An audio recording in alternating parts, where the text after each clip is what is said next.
ایک دفعہ سلطان صلاح الدین ایوبی رحمۃ اللہ علیہ اپنے عربی نسل کی تیز رفتار گھوڑے پر سوار جا رہے تھے، اور وہ سفر سلطان صلاح الدین کے لیے کافی طویل اور لمبا تھا، کیونکہ وہ سفر سلطان صلاح الدین ایوبی رحمۃ اللہ علیہ ایک بزرگ شیخ سے ملنے کے لیے کر رہے تھے۔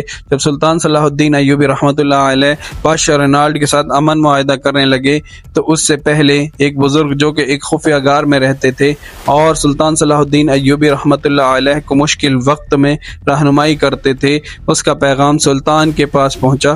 شیخ محترم کو بھی اس بات کی خبر لگ چکی تھی کہ سلطان صلاح الدین ایوبی رحمۃ اللہ علیہ بادشاہ رینالڈ کے ساتھ جنگ بندی کا معاہدہ کرنے والے ہیں، لہٰذا جیسے ہی سلطان صلاح الدین ایوبی رحمۃ اللہ علیہ نے اس محترم کا پیغام سنا تو اگلی صبح اپنی عربی نسل کے تیز رفتار گھوڑے پر سوار ہوئے اور اپنی منزل کی طرف روانہ ہو گئے۔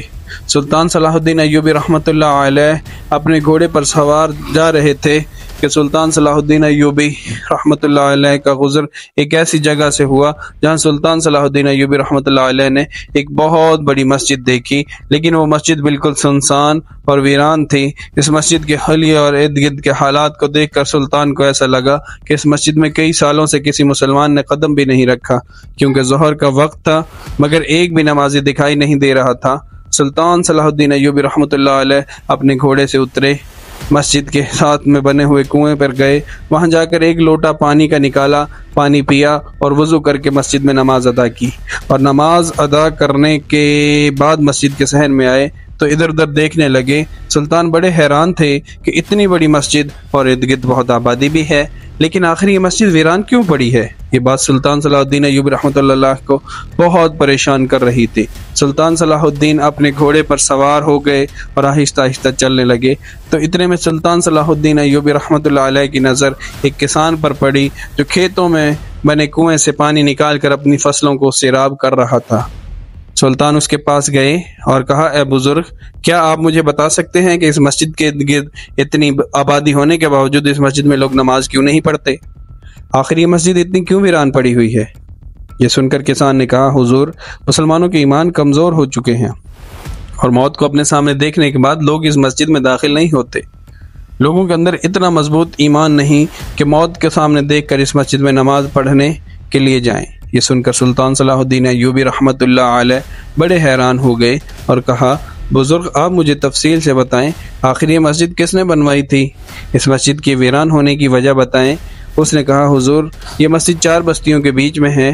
یہ جو سامنے آپ کو مغرب کی طرف بستی دکھائی دے رہی ہے، یہاں پہ ایک گاؤں آباد ہے اور اس گاؤں کا نام اسلیک ہے، اور شمال کی جانب یہ جو آپ کو آبادی نظر آ رہی ہے، یہاں ایک قبیلہ آباد ہے اور اس قبیلے کا نام کزن ہے، اور مغرب کی جانب ایک بازار اور شمال کی جانب ایک بہت بڑا گاؤں آباد ہے۔ حضور، جس جگہ اب مسجد بنی ہوئی ہے اس جگہ پر ان 4 بستیوں کے درمیان میں کئی سال پہلے ایک چودھری کی حویلی تھی، اور چودھری کے پاس بہت زیادہ دولت تھی، بہت ساری زمینیں تھی، اس کے پاس گھوڑوں کے استبل تھے، بھیڑ بکریوں کے ریوڑ تھے، اور اس کا 1 سال کا اناج اتنا اکٹھا ہو جاتا کہ اگر وہ سارا اناج ان 4 بستیوں میں بانٹ دیتا تو سارا سال اس بستی کے کسی بھی گھر میں اناج ختم نہ ہوتا۔ لیکن بدقسمتی سے اس چودھری صاحب کی کوئی اولاد نہیں تھی اور وہ بے اولاد تھا، لیکن وہ چودھری بہت رحم دل اور نیک انسان تھا۔ وہ غریبوں اور یتیموں کی مدد کرتا تھا۔ ان 4 بستیوں میں اگر کسی بھی قسم کی چیز کی ضرورت ہوتی تو وہ چودھری ہی ان کی مدد کرتا۔ وقت گزرنے لگا، جب چودھری نے دیکھا کہ وہ بہت بوڑھا ہو چکا ہے اور اس کے بعد اس کی دولت کو سنبھالنے والا کوئی نہیں، تو اس نے گھوڑوں کے استبل بیچ کر غریبوں میں بانٹ دیے، غریبوں کی، یتیموں کی مدد کی۔ جن گھروں کے اندر نوجوان بیٹیاں تھیں اور ان کے ماں باپ کے اندر ان کو رخصت کرنے کی طاقت نہ تھی تو اس چودھری نے ان کی مدد کی اور ان غریب ماں باپ کی بیٹیوں کی رخصتی کروائی، حتیٰ کہ اس کے گھوڑوں کے استبل بک گیا اور اس کی بھیڑ بکریوں کے ریوڑ بک گئے اور اس کے پاس موجود اناج بھی بک گیا، اور اس نے وہ سب کچھ غریبوں میں بانٹ دیا تھا۔ اب چودھری صاحب کے پاس صرف اس کی زمینیں، اس کی حویلی بچی تھی۔ اب چودھری صاحب نے سوچا کہ اگر اس حویلی کو بیچنا چاہوں تو ارد گرد کسی بھی آدمی کے پاس اتنی طاقت نہیں کہ یہ حویلی خرید سکے، لہٰذا چودھری صاحب نے اس کے پاس جتنی ارد گرد کی زمینیں تھی اس نے بیچ کر اس حویلی کو گرا کر ایک بہت بڑی مسجد تعمیر کروا دی، اور اس نے اسی جگہ پر اسی لیے مسجد تعمیر کی کیونکہ اس جگہ کے ارد گرد جتنی بستیاں تھیں ساروں کو ایک ساتھ مسجد قریب پڑتی تھی۔ مسجد تعمیر ہونے کے چند سال بعد چودھری صاحب فوت ہو گئے۔ چودھری صاحب نے امام رکھا جو ہماری بستی کے لوگوں کے بچوں کو تعلیم بھی دیتا اور ہمارے لوگوں کو اسلام کی دینی تعلیم کے بارے میں بھی آگاہ کرتا۔ حضور اس جگہ پر مسجد تعمیر ہونے سے پہلے اور امام صاحب سے پہلے لوگوں کے درمیان بہت جھگڑے ہوتے تھے، حتیٰ کہ لوگ ایک دوسرے کو قتل کرنے پر آ جاتے، لیکن اس جگہ مسجد تعمیر ہونے کے بعد ہماری بستی کے ارد گرد کے اکثر لوگ 5 وقت کی نماز ادا کرنے لگے۔ امام صاحب کی باتیں بڑی دلچسپی کے ساتھ سنتے اور ان بستیوں میں جتنے بھی چھوٹے بچے تھے وہ قرآن پاک پڑھنے لگے اور یہ لوگ خوشحال ہو گئے۔ امام صاحب کی بار بار سمجھانے کی وجہ سے اب یہ لوگ آپس میں جھگڑا نہیں کرتے تھے، لیکن حضور چودھری صاحب کی وفات کے چند سال بعد مسجد میں ایک ایسا حادثہ پیش آیا جس کے بعد اس حادثے نے اس مسجد کو ویران کر کے رکھ دیا۔ یہ سن کر سلطان بڑے حیران ہوئے کہ آخر ایسا کون سا حادثہ پیش آیا۔ اس بزرگ نے کہا کہ ایک رات مسجد میں امام صاحب عشاء کی نماز پڑھا رہے تھے، سارے مسجد نمازیوں سے بھری ہوئی تھی، اچانک دیے بجھ گئے، مسجد کے اندر اندھیرے چھا گئے اور جب دوبارہ دیے جلائے گئے تو وہاں پر امام صاحب غائب ہو چکے تھے۔ لوگوں نے تلاش کرنے کی پوری کوشش کی، حتیٰ کہ امام صاحب کے ایک بال کا بھی نام پتہ چلا۔ یہ سن کر سلطان صلاح الدین ایوبی رحمۃ اللہ علیہ بڑے حیران ہوئے کہ آخر امام صاحب کہاں غائب ہو گئے۔ ہو سکتا تھا کیا بستی کے لوگوں نے ان کو تلاش نہیں کیا؟ تو انہوں نے کہا حضور وہ امام صاحب ان بستی والوں کا بہت بڑا سہارا تھے جو اس مسجد کو کئی سالوں میں امامت کر رہے تھے، لہٰذا بستی والوں نے دن رات امام صاحب کو تلاش کرنے کی کوشش کی لیکن امام صاحب کا پتہ نہ چلا۔ اس کے بعد بستی والوں نے ساتھ والے گاؤں سے ایک اور امام صاحب کو لے آئے اور اب وہ اس مسجد کی امامت کرنے لگے، لیکن پھر چند دن گزرے، پھر اسی طرح عشاء کی نماز کے بعد اندھیرا چھا گیا۔ جب اندھیرا ختم ہوا دیے جلے تو واقعہ دہرایا گیا کیونکہ پھر دوسرا امام صاحب غائب ہو گیا تھا۔ پوری مسجد میں ہلچل مچ چکی تھی، بلکہ یہ بات آگ کی طرح تینوں گاؤں میں پھیل گئی، لیکن امام صاحب کا پتہ نہ چل سکا۔ بستی والے حیران ہوتے، اگر امام صاحب کو اغوا کیا جاتا تو آخر اغوا کار کچھ تو ثبوت چھوڑ جاتے، لیکن اس کا کوئی پتہ بھی نہ چلتا۔ اب اس واقعے کے بعد پورے گاؤں میں مایوسی پھیل چکی تھی۔ اب اس مسجد میں کوئی بھی ڈر سے امامت نہ کرتا اور اس ڈر کی وجہ سے اب گاؤں کے لوگوں نے بھی اس مسجد میں آنا بند کر دیا ہے اور آہستہ آہستہ وہ مسجد ویران ہونے لگی۔ اب 2 سے 3 سال گزر چکے ہیں کہ اس مسجد سے بھی لوگ دور رہتے ہیں۔ سن کر سلطان صلاح الدین ایوبی رحمۃ اللہ علیہ بڑے حیران و پریشان ہو گئے کہ آخر اس مسجد میں ایسا کیا راز چھپا ہے۔ سلطان صلاح الدین ایوبی رحمۃ اللہ علیہ نے کہا اے بزرگ، اگر میں اس مسجد میں امامت کرنا چاہوں تو کیا گاؤں والے مسجد میں نماز پڑھنے کے لیے آئیں گے؟ تو اس نے کہا حضور 2 سے 3 سال گزر چکے ہیں، لوگ اپنے گھروں میں نماز ادا کرتے ہیں، لیکن اگر انہیں یہ خبر دی جائے کہ یہ سب کچھ جاننے کے باوجود بھی اس مسجد میں پھر سے امامت کرنے لگا ہے تو ہو سکتا ہے کہ لوگ آنا شروع ہو جائیں۔ سلطان صلاح الدین ایوبی نے کہا کہ اب سے اس مسجد کی امامت میں کرواؤں گا، تم جا کر بستی کے ہر گھر میں یہ خبر بتا دو تاکہ بستی کے جتنے بھی بوڑھے بزرگ بچے ہیں وہ مسجد میں نماز پڑھنے کے لیے آ سکیں۔ اس کسان نے کہا حضور آپ مسافر ہیں، پتہ نہیں آپ کہاں سے آ رہے ہیں اور کہاں جانے والے ہیں، لیکن آپ ان بستی والوں کی خاطر اپنی جان کو کیوں قربان کرنا چاہتے ہیں؟ ہو سکتا ہے کہ آپ کے ساتھ بھی وہی حادثہ ہو جائے، آپ کے بیوی بچوں کا کیا ہوگا اور یہ بھی ان کو معلوم نہیں کہ آپ کہاں گئے ہیں۔ یہ سن کر سلطان نے کہا تم میری جان کی پرواہ نہ کرو، اب اس رات سے پردہ اٹھا کر رہوں گا کہ آخر اس مسجد میں امام مسجد کہاں غائب ہو جاتا ہے۔ سلطان اس مسجد کی طرف روانہ ہو گئے۔ شام کا وقت ہو رہا تھا۔ سلطان نے دیکھا کہ بستی کے 5-6 بزرگ اس مسجد میں داخل ہوئے اور سلطان صلاح الدین ایوبی رحمۃ اللہ کو تنبیہ کرنے لگے کہ اے نوجوان تم یہ حرکت نہ کرو، اس سے تمہاری جان بھی جا سکتی ہے۔ سلطان نے کہا کہ اگر میرے پیچھے نماز پڑھنے کے لیے تیار ہو تو میں ضرور امامت کروں گا۔ بزرگ تیار ہو گئے۔ سلطان نے مغرب کی نماز ادا کی۔ نماز ادا کرنے کے بعد سلطان کے لیے کھانا لایا گیا۔ سلطان نے کھانا کھایا اور اس کے بعد قرآن پاک کی تلاوت میں بیٹھ گئے۔ عشاء کی نماز کا وقت ہوا۔ سلطان صلاح الدین رحمۃ اللہ علیہ نے اذان دی۔ اذان دینے کے بعد مسجد میں بہت سے لوگ جمع ہو گئے۔ کچھ لوگوں کے دل میں مسجد میں باجماعت نماز پڑھنے کا شوق تھا تو کچھ کے دلوں میں تجسس تھا کہ آخر یہ سب کچھ جانے کے باوجود مسجد میں ایسا کون بہادر انسان ہے جو اب بھی امامت کرنے کی جرات کر رہا ہے۔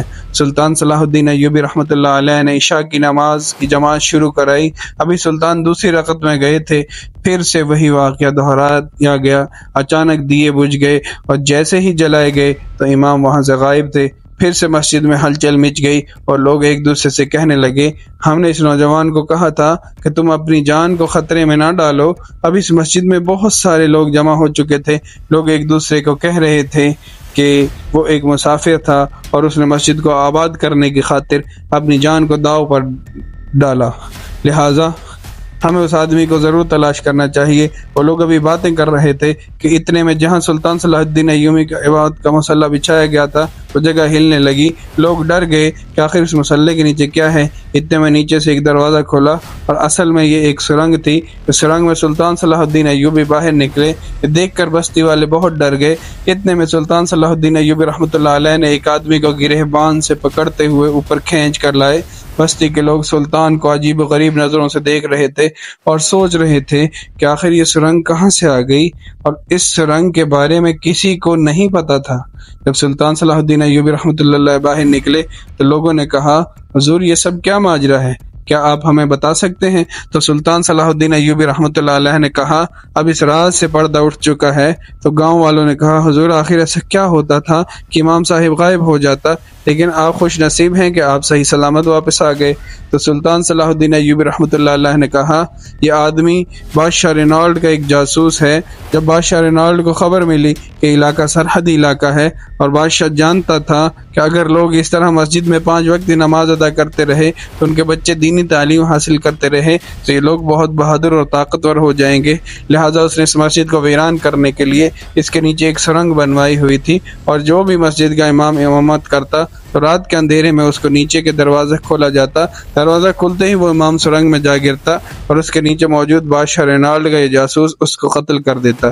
لیکن میں جانتا تھا کہ میرے ساتھ بھی کچھ ایسا ضرور ہوگا، لہٰذا میں پوری طرح ہوشیار تھا، اور میں نے جیسے ہی امامت کرائی تو دوسری رکعت میں جاتے ہی اندھیرا چھا گیا اور اچانک نیچے دروازہ کھلا اور میں نیچے گر گیا اور فوراً اس آدمی نے مجھ پر حملہ کیا، لیکن میں نے اس کے حملے کا جواب اپنی تلوار سے دیا، اور میں نے تلوار نکال کر اس کی گردن پر رکھ دی، اور جب میں نے اس کو مارنے کی دھمکی دی تو اس نے سارے راز اگل دیے اور بتایا کہ جب بھی کوئی امام اس مسجد میں امامت کراتا تو عشاء کی نماز کے وقت ہم اس کو نیچے کھینچ لیتے اور اس کو مار دیتے۔ اسی کی وجہ سے اب اس مسجد میں کوئی امامت نہیں کراتا تھا اور یہ مسجد اتنے سالوں سے ویران پڑی ہوئی تھی۔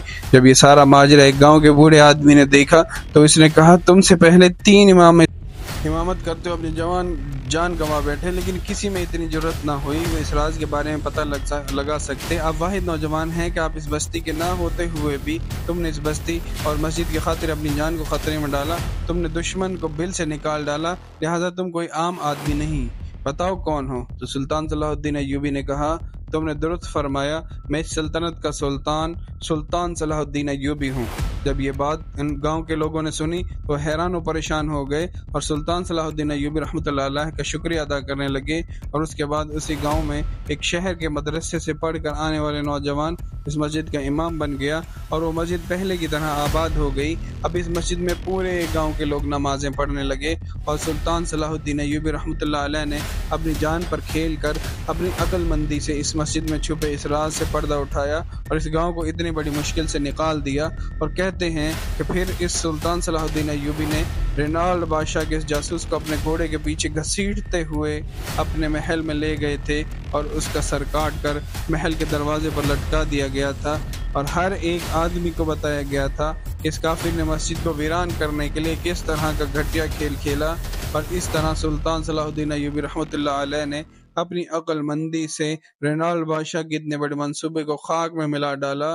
اور بہت سی روایات میں یہ بھی ملتا ہے کہ معاہدے کے وقت سلطان صلاح الدین ایوبی رحمۃ اللہ علیہ نے رینالڈ بادشاہ کو اس پادری کا سر تحفے میں دیا تھا، اور میز پر اس کٹے ہوئے سر کو دیکھ کر رینالڈ بادشاہ کا چہرہ دیکھنے کے قابل تھا، جس کو دیکھنے کے لیے سلطان صلاح الدین ایوبی رحمۃ اللہ علیہ نے ایک ایک پل کا انتظار کیا تھا۔